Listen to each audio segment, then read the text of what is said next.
Bismillahirrahmanirrahim. Assalamualaikum warahmatullahi wabarakatuh. Anak-anak pelajar yang dirahmati Allah, pada hari ini Ustaz akan terangkan berkenaan bentuk dan cara menjawab soalan KEBAT dalam pendidikan syariah Islamiah secara ringkas. Baik, KEBAT merupakan satu perspektif baru dalam penggubalan item pentaksiran, di mana dengan adanya item KEBAT ini melatih pelajar untuk berfikir secara lebih kreatif, ya. Antara sifat item KEBAT itu ialah memerlukan pelajar berfikir, bukan saja mengingat. Kalau dulu-dulu barangkali pelajar boleh baca buku teks, hafal, ingat, dan pelajar akan dapat jawab soalan. Untuk sekarang ini, bila soalan KEBAT diperkenalkan, bentuk soalan KEBAT ini tidak hanya bergantung kepada pelajar mengingat semata-mata, tetapi juga pelajar perlu kreatif dalam berfikir, khususnya berkaitan dengan isu-isu semasa dalam kehidupan seharian kita, ya. Dalam item KEBAT ini, perkara yang sangat penting adalah stimulus, di mana dalam stimulus ini ada kehendak soalan. Stimulus ini satu rangsangan untuk pelajar-pelajar jawab soalan, ya. Biasa dalam stimulus soalan KEBAT ini, dia memberi gambaran, panduan, pedoman kepada anak-anak pelajar untuk menjawab soalan KEBAT ini dengan lebih tepat. Jadi jangan abaikan sekali-kali berkenaan dengan stimulus. Dia sangat penting, ya. Baik. Bentuk stimulus dalam soalan KEBAT iaitu berbagai, ya. Ada yang artikel, ada gambar, karikatur, keratan akhbar, majalah, ayat Quran atau hadis, dan juga bentuk-bentuk perbualan dan lain-lain. Jadi banyak bentuk stimulus yang boleh dipersembahkan kepada pelajar dalam soalan KEBAT ini. Kadang-kadang ada lebih daripada satu stimulus. Ada soalan yang ada dua stimulus. Jadi pelajar kena mengambil kira kedua-dua stimulus. Nanti Ustaz terangkan satu persatu selepas ini. Kesimpulan dia, KEBAT ini dia melangkaui buku teks, buku kerja dan buku latihan, di mana pelajar perlu banyak membaca isu-isu yang berada di sekitar anak-anak berkaitan dengan mata pelajaran yang anak-anak belajar. Baik, item KEBAT ni dia ada dua. Satu KEBAT analitik, satu dia adalah holistik. Yang analitik ni dia adalah soalan macam biasa dan jawapan macam biasa. Yang kita nak bincang lebih sikit pada hari ini ialah yang holistik, ya. Baik, yang analitik ini dia sebut berapa, soalan tu sebut berapa dia nak. Misalnya, jelaskan 3 pandangan anda. Jadi jawapan dia kena 3. Ada 3 isi berserta dengan huraian. Ada 3 jawapan pelajar sebab dia nak 3 pandangan. Bila dia sebut bilangan 3, 2, jelaskan 2, huraikan 2, itu bermakna dia adalah analitik. Yang kita nak bincang ialah pada hari ini dengan lebih dalam lagi ialah holistik. Misalnya dia kata jelaskan pandangan anda. Dia tidak sebut berapa yang dia nak. Jadi bentuk soalan yang anak-anak perlu jawab. Kalau 4 markah, holistik 4 markah, dia ada isi, huraian lengkap. Huraian lengkap ni banyak. Dia boleh contoh, boleh hujah, dalil, mafhum hadis, mafhum nas, pendapat pakar, pendapat ulama, dan bagai-bagai lagi. Dan seterusnya kesimpulan. Jadi isi 1 markah, huraian 1 markah, huraian lengkap 1 markah, kesimpulan 1 markah. Yang 4 markah tidak ada masalah sangat. Yang 6 markah. Untuk yang 6 markah, isi 1 markah, huraian 1 markah, huraian lengkap iaitu contoh, hujah, dalil, pendapat ulama, mafhum hadis, pendapat pakar dan sebagainya tadi.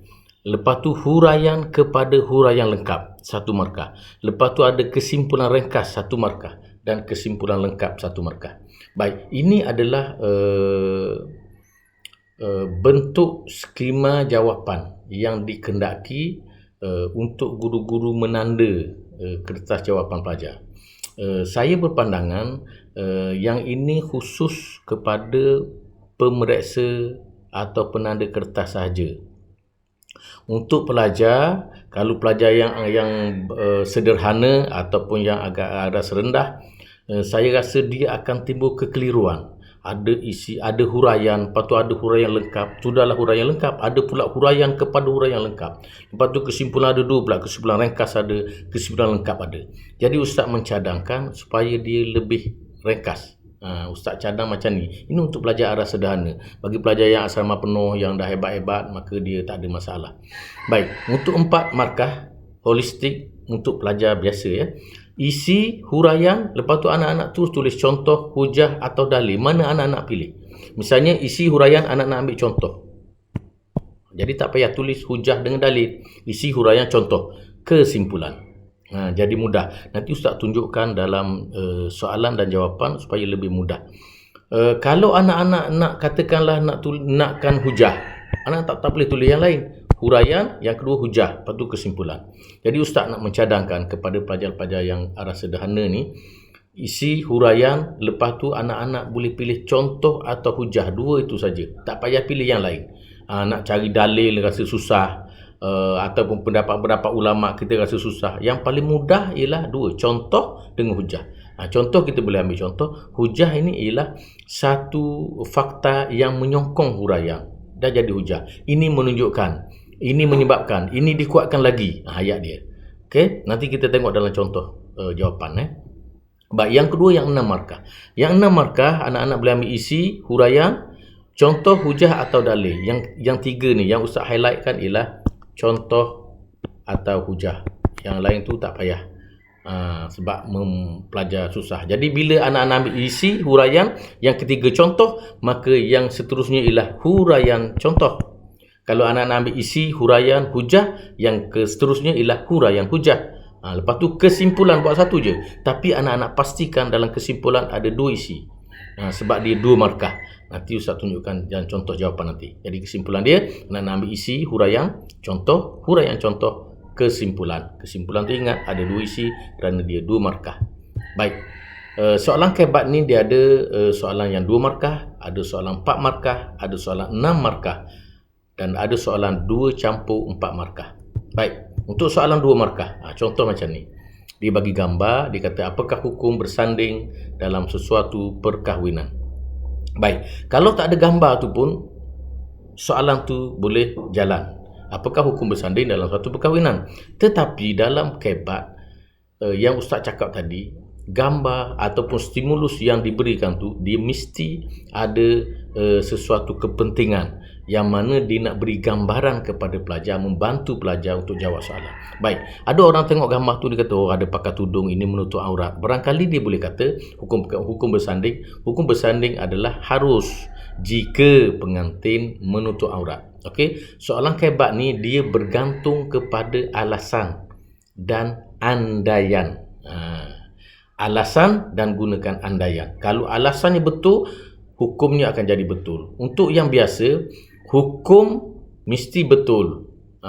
Lepas tu alasan menyokongnya. Jika hukum salah, walaupun alasan betul, dia akan salah. Tetapi dalam kebat, yang menentukan hukum tu betul tak betul ialah alasan. Kadang-kadang alasan tu kita sandarkan kepada andaian. Macam mana? Harus hukum dia.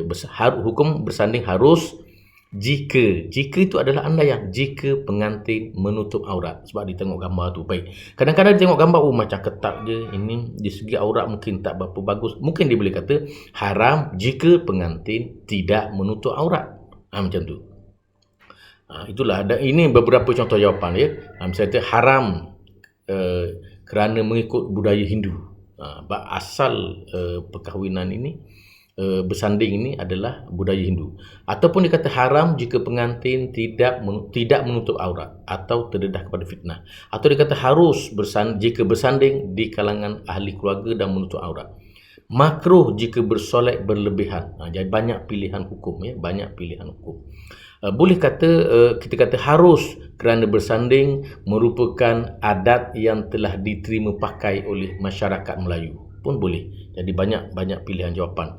Sebab itu saya katakan soalan kebat ni, jika soalan dulu-dulu, contoh 5 campur 5 bersamaan berapa? Jawapan dia hanya satu, iaitu 10. Jawapan yang lain salah.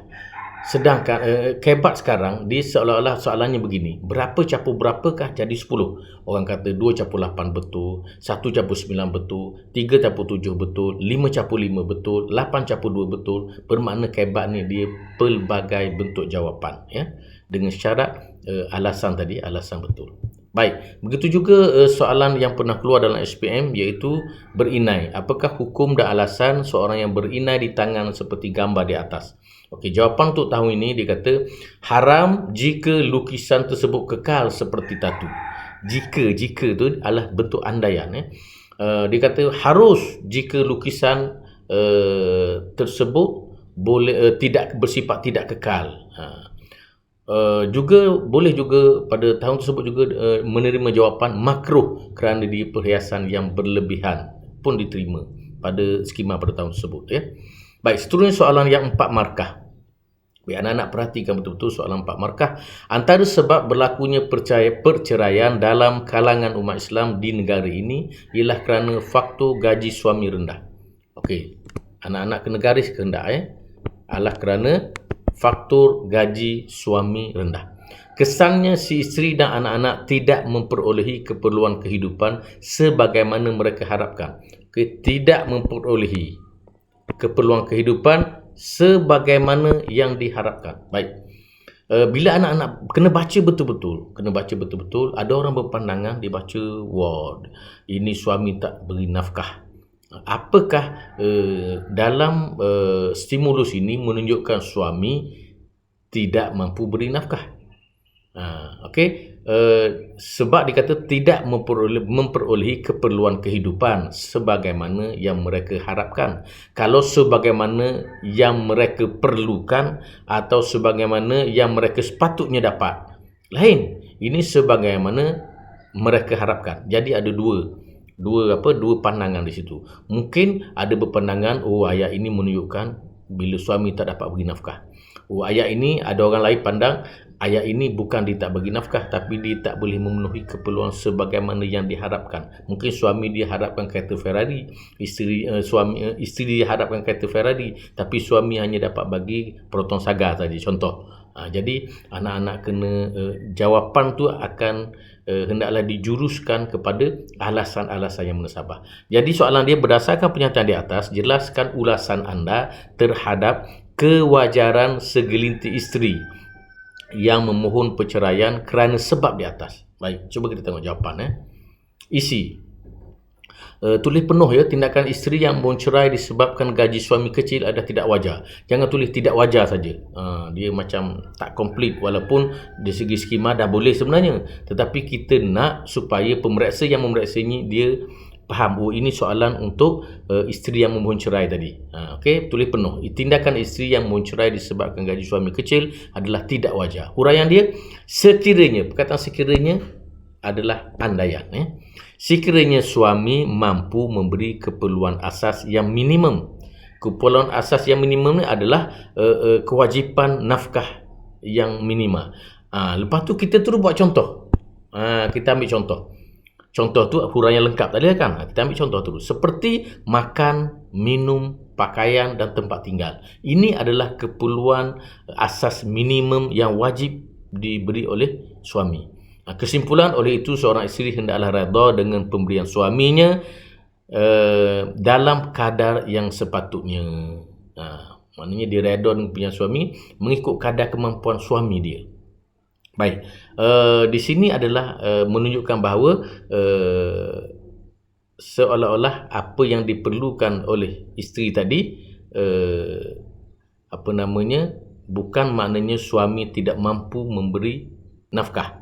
Dia menganggap membuat andaian yang sekiranya suami mampu memberi keperluan asas yang minimum, maka dia tidak wajar minta cerai. Baik. Mungkin ada yang kata, dia nak kata yang wajar, yang memandang bahawa tidak mampu beri nafkah. Kita tengok jawapan dia. Ubah sikit saja, ya. Tindakan isteri yang mohon cerai disebabkan gaji suami kecil adalah wajar. Boleh nak wajar, boleh tak wajar, tak boleh. Huraian, sekiranya suami tidak mampu. Tadi suami mampu kan? Yang ni sekiranya suami tidak mampu memberi keperluan asas yang minimum. Contoh sama. Ambil contoh yang sama. makan, minum, pakaian dan tempat tinggal. Oleh itu, seorang isteri boleh menggunakan haknya untuk memohon cerai melalui fasakh jika terbukti suaminya gagal memberi nafkah yang asas. Itu contoh jawapan.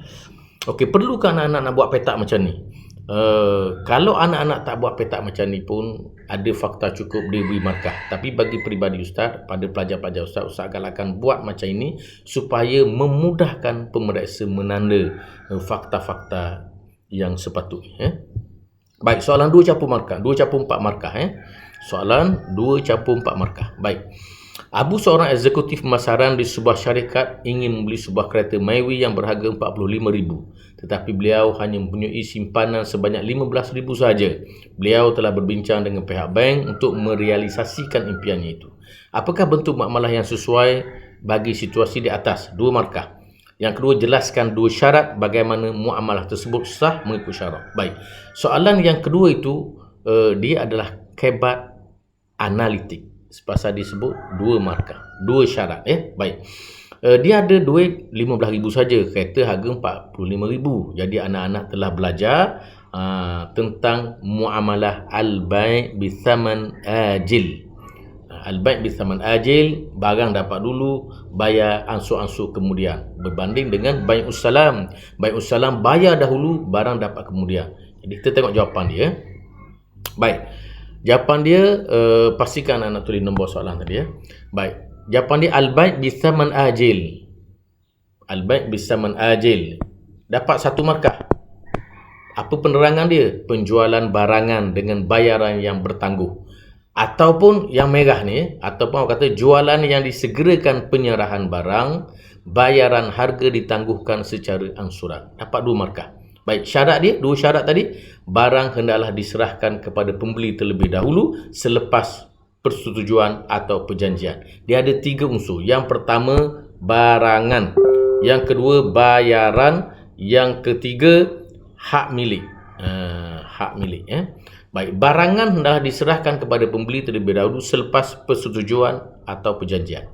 Yang kedua, bayaran. Bayaran ditangguhkan atau dibuat secara beransur-ansur mengikut perjanjian yang dipersetujui. Lepas tu yang terakhir, barangan menjadi hak milik pembeli sepenuhnya selepas selesai semua bayaran. Dia nak 2 saja daripada 3. Itu contoh jawapan hebat yang 2/4 markah. Baik, ada soalan yang 6 markah. Soalan yang 6 markah. Contoh anak-anak nampak iPhone X 256 GB 5,565 di sebelah kiri. Belah kanan Lazada, jualan tunai sahaja, barangan akan dipos selepas bayaran. Okey. Suzana berhasrat, ini stimulus dia gambar saja. Gambar saja. Suzana berhasrat untuk membeli telefon seperti dalam maklumat di atas. Jelaskan pelaksanaan muamalah di atas berdasarkan dalil tidak disepakati al-istihsan. Dalil tidak disepakati al-istihsan. Baik. Anak-anak sudah belajar al-istihsan. Dia ada 2 kan. Yang berkaitan dengan al-istihsan ialah bai'us salam. Okey, kita tengok jawapan dia yang 6 markah. Tengok betul-betul gambar telefon dan diiklankan jualan tunai sahaja, barangan akan dipos selepas bayaran. Maknanya kita kena bayar tunai kepada dia, lepas tu barang baru dipuskan. Baik. Tengok jawapan dia. Bentuk muamalah berdasarkan al-istihsan. Awak tengok isi huraian, yang ini kita buat hujah. Lepas hujah, huraian hujah, lepas tu kesimpulan. Kesimpulan tu dia ada 2 markah. Baik, tengok betul-betul. Muamalah di atas ialah bai'us salam. 1 markah isi huraian, iaitu belian secara tempahan di mana bayar secara tunai dahulu, barang dapat kemudian. Okey, hujah ini sesuai dengan konsep al-istihsan, iaitu mengecualikan sesuatu daripada kaedah umum. Okey, al-istihsan dia ada 2 kan. Yang kita ambil yang mengecualikan sesuatu daripada kaedah umum, iaitu bai'us salam. Anak-anak dah belajar. Satu lagi ialah mengambil kias yang tidak nyata dengan meninggalkan kias yang nyata. Jadi untuk bai'us salam ini dia adalah mengecualikan sesuatu dari kaedah umum. Okey, Ustaz ulang sekali lagi. Isi muamalah di atas ialah bai'us salam, huraian iaitu belian secara tempahan di mana bayar secara tunai dahulu, barang dapat kemudian. Hujah ini sesuai. Kalau hujah ini sesuai dengan konsep al-istihsan, iaitu mengecualikan sesuatu daripada kaedah umum. Huraian hujah dalam kaedah jual beli biasa, barang mesti diserahkan selepas bayaran, tetapi belian secara tempahan dibenarkan bayar dahulu, barang diserahkan kemudian. Okey, dapat lagi maka. Kesimpulan, jual beli secara tempahan salah satu muamalah yang dibenarkan oleh Islam yang memberi kemudahan kepada manusia. Satu markah. Justru syariat Islam bertujuan untuk menjaga maslahah dengan syarat barang yang ditempah boleh diberi atau diserahkan mengikut masanya dengan tepat. Kesimpulan ni berserah kepada anak-anak. Bukan kesimpulannya ini saja yang betul. Maksudnya anak-anak boleh olah jawapan, begitu juga ini adalah cadangan jawapan. Anak-anak boleh olah jawapan itu berdasarkan pengalaman dan pengetahuan anak-anak. Ini contoh saja. Jadi dalam kesimpulan tu, untuk 6 markah kesimpulannya mesti panjang, mesti panjang, yang dalam tu ada 2 isi. Misalnya jual beli secara tempahan salah satu muamalah yang dibenarkan yang beri kemudahan kepada manusia. Satu. Jadi syariat Islam ni dia untuk tujuan dia menjaga maslahah, dengan syarat barang-barang yang ditempah tadi dia boleh beri pada masa yang ditetapkan. Misalnya kalau Lazada dia ada tarikh dia, misalnya sampai 2 hingga 10 hari bulan. Jadi dalam tempoh itu barang itu akan sampai. Baik. Soalan yang ada seterusnya, soalan yang ada 2 stimulus. Soalan yang ada 2 stimulus, mesti ulas kedua-dua stimulus mengikut turutan. Fakta pertama sentuh stimulus 1, fakta kedua stimulus 2, dan kesimpulan melibatkan kedua-dua stimulus. Sebenarnya kita boleh ulas di mana-mana tempat pun dua-dua stimulus ini. Ini adalah cadangan ustaz untuk memudahkan. Kalau kita kata boleh buat semua letak kat mana, mungkin anak-anak rasa confused. Tetapi ustaz mencadangkan fakta pertama sentuh stimulus 1, kedua stimulus 2, dan kesimpulan melibatkan kedua-dua stimulus. Contoh soalan yang pernah keluar dulu. Maklumat 1, gambar teori evolusi Darwin. Manusia berasal daripada buruk kera. Maklumat 2, ya ayuhan nasu taqu rabbakum alladhi khalaqakum min nafsin wahidah. Ila akhiril ayah. Maklumat kedua ni ialah ayat Quran yang menunjukkan bahawa manusia ini berasal daripada Adam alaihissalam, min nafsin wahidah, daripada diri yang satu, iaitu Adam alaihissalam. Dia kata buat rumusan perkaitan antara kedua-dua maklumat di atas. Baik, cuba kita tengok jawapan. Isi kita ambil yang maklumat 1. Teori evolusi Darwin mengatakan manusia berasal daripada buruk kera. Okey. Huraian kita combinekan dengan maklumat 2. Ini bertentangan sama sekali dengan Al-Quran yang menyebut manusia berasal daripada Adam. Contoh kita boleh umum. Contoh kita boleh nak ambil 1 atau 2. Tidak terdapat seekor beruk tiba-tiba bertukar kepada manusia. Huraian contoh, ini kerana beruk dan manusia daripada spesies yang berlainan. Kesimpulan, teori Darwin bukan sahaja bertentangan dengan Al-Quran, tetapi juga bertentangan dengan kajian sains, di mana proses pertukaran atau evolusi antara beruk ke manusia adalah tidak terbukti wujud. Dia ada dua isi dalam kesimpulan tadi tu. Jadi apa yang penting ialah huraian ni dia ada kaitan dengan isi. Contoh dia ada kaitan dengan huraian. Huraian contoh dia ada kaitan dengan contoh. Kesimpulan dia ada kaitan, mana dia rantai. Dia berantai antara isi sehingga kesimpulan dia ada kaitan. Jangan keluar daripada main point yang anak-anak jawab. Okey? Jadi itu adalah soalan 6 markah. Baik, Ustaz nak sentuh juga soalan tentang analitik, analitik. Jawapan kebat analitik. Tadi kita ada sentuh sikit soalan 2/6 markah, 2/4 markah. Baik, contoh diberi gambar macam ini. Yang mulai 10 orang. 5,000 beratur membeli tiket bola sepak. Berdasarkan gambar di atas, jelaskan 3 pandangan anda. Mengapakah perkara seperti di atas sering berlaku dalam masyarakat? Dia nak 3 fakta. Kita tengok yang mulai sikit, tapi berkaitan dengan keduniaan banyak. Baik, anak-anak boleh ulas. Contoh jawapan. Yang pertama, masyarakat lebih cintakan dunia. Kita ulas yang yang belah bola sepak tu. Sebab itu mereka lebih tertarik dengan kebendaan daripada beribadah. Kita sebut dua-dua. Beribadah tu sebelah kiri. Jadi dalam jawapan kita tu ada disentuh kedua-dua stimulus. Baik, yang kedua, manusia seringkali mengutamakan nafsu. Yang sebelah pertama tu menyebabkan hati tertutup untuk melakukan amal kebaikan. Maka dia merangkumi dua-dua kan. Baik, yang ketiga, lemah iman anggota masyarakat akibat daripada tidak mempelajari ilmu agama.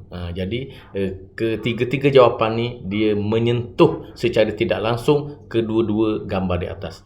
Jadi Ustaz rasa itu saja yang dapat Ustaz kongsikan secara ringkas untuk soalan kebat. 2 markah, 4 markah, 6 markah dan juga 2 campur 4 markah juga yang kebat analitik. Semoga anak-anak pelajar dapat mengambil sedikit kefahaman dan petua untuk menjawab soalan peperiksaan SPM yang akan anak tempuhi pada masa yang akan datang, yang tidak lama lagi ya. Ustaz doakan semoga Allah memudahkan usaha anak-anak semua. Assalamualaikum warahmatullahi wabarakatuh.